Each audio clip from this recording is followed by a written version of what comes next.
Welcome to the Church Explorer, and today we are in the village of Piddington in Northamptonshire, and we've come to explore St John the Baptist Church.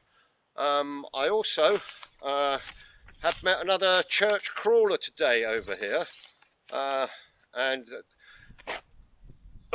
we're both going to go around, we're both going to have a look at the church.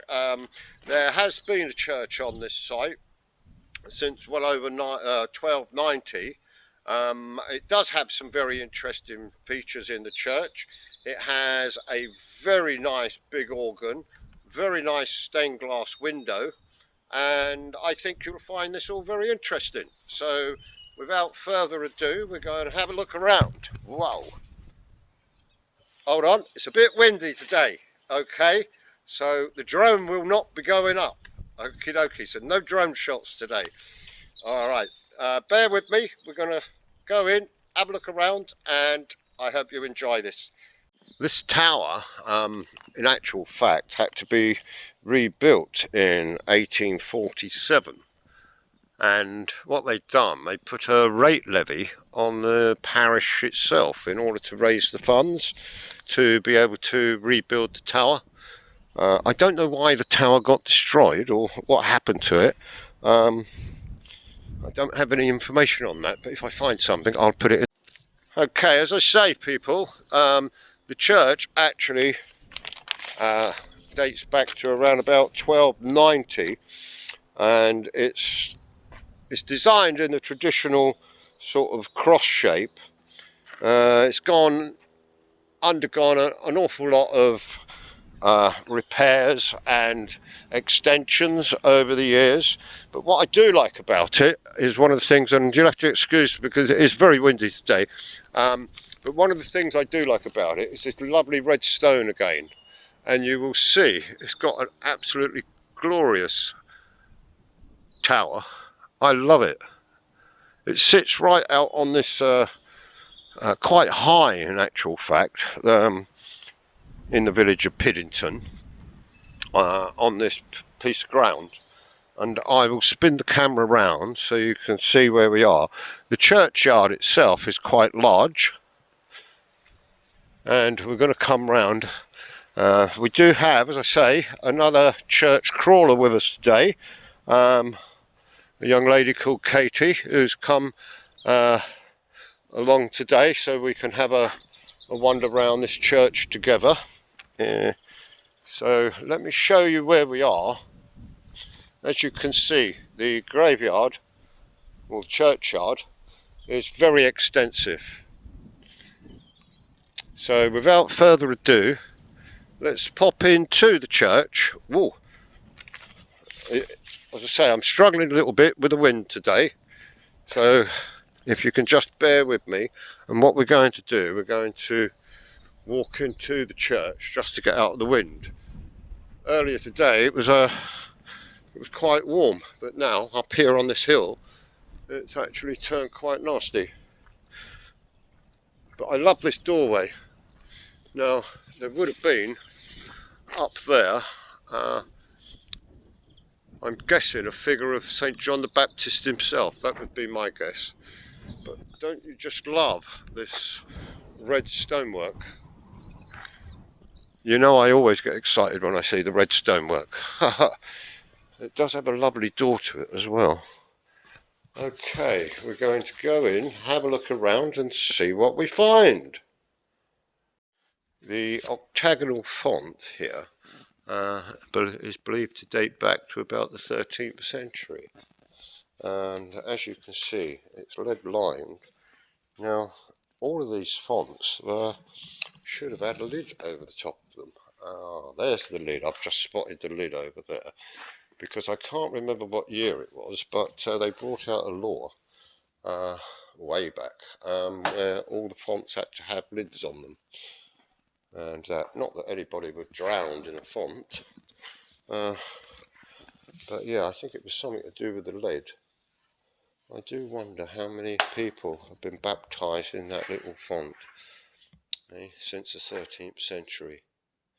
That's really, really interesting, isn't it? I always wonder that. So as I say, what we're going to do, we're going to wander down towards the chancel. As you can see, the brickwork or stonework in here is quite dramatic. And we are going to wander down to the chancel and have a look whilst we're here. If you look at these end stops, everyone is different, and there we go. Always difficult, but some of them are absolutely fabulous. If I can get this chap in here, you can see him. It's not coming out brilliant, is it? That's better, I think. And also over here, there we go. Always difficult to get them. We have a rather sour looking one here, and they go all the way down. As you can see, roof has obviously been changed over the years. So without further ado, let's take a wander down. I do like these little lamps it has. I could imagine those having candles in them or something at one time. They're quite pretty, aren't they? In keeping, I should imagine they're probably Victorian.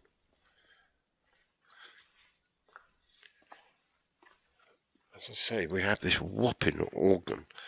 It's absolutely huge for such a small church. Look at the size of it.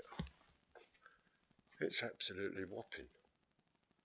I'm wondering if playing that organ is that's what's probably brought the tower down. Oh, you never know.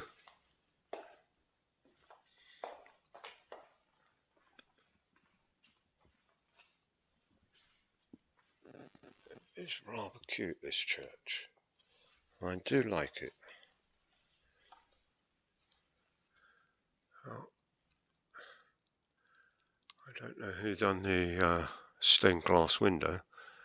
It says on there JS. Oh, right, it's dedicated to JS 1884 to 1967. It seems a rather long time, doesn't it? My maths are not that great, so the colours are coming out quite well actually. It looks rather modern, doesn't it? Now, I thought as much. No, what we have is an old wooden altar.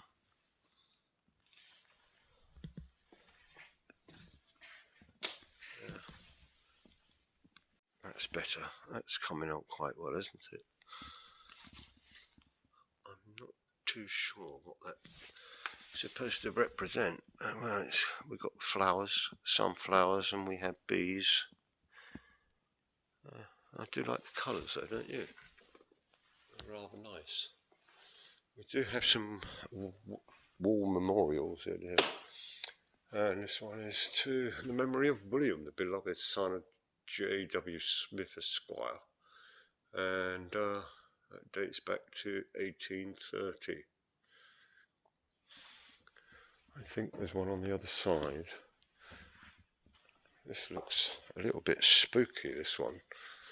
I don't know what you think of that. Memory of Joseph Swain. I've never seen that spelling of Swain before, with a Y. And that dates back to 1720. And if I'm correct, he was only, what, 36?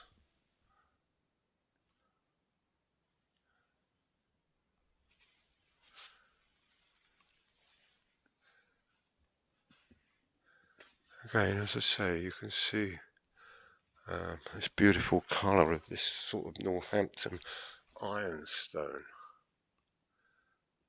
I think it always adds to the churches. It's really, really nice. Let's have a closer look at this organ. We won't be able to open it up. Whoops, that's me nearly falling over again, peeps. You know I always fall over. It's massive, isn't it? I bet that really belts out. We have another memorial up there, and that one dates back to, whoa, there we go people, to 1775. John Glass, Deputy Ranger of Saucy Forest. Well, Saucy Forest is just up the road. Yeah, wow. Yeah, rather nice, isn't it? I can't say an awful lot for the pulpit. Whoops. To be honest with you, it looks rather sad. There's not a lot I can say about that, people. And we do have some sort of, it says here for the resurrection. I take it this is to do with Easter. What all the plants are about, I have absolutely no idea whatsoever. I'll see if I can actually come in and film this one. What that is about, all these strange plants. Today also we have Katie with us today, who is actually another church crawler, and Katie and I have both been following each other on Instagram, and this is the first time that we've actually met up, and it was Katie's idea to actually come to this church today. So yeah, well done, Katie. So it's always interesting to find other people who have the same interest of the history of the churches as we do. And yep, so please like, subscribe, and see you again, people, soon. Take care. Bye.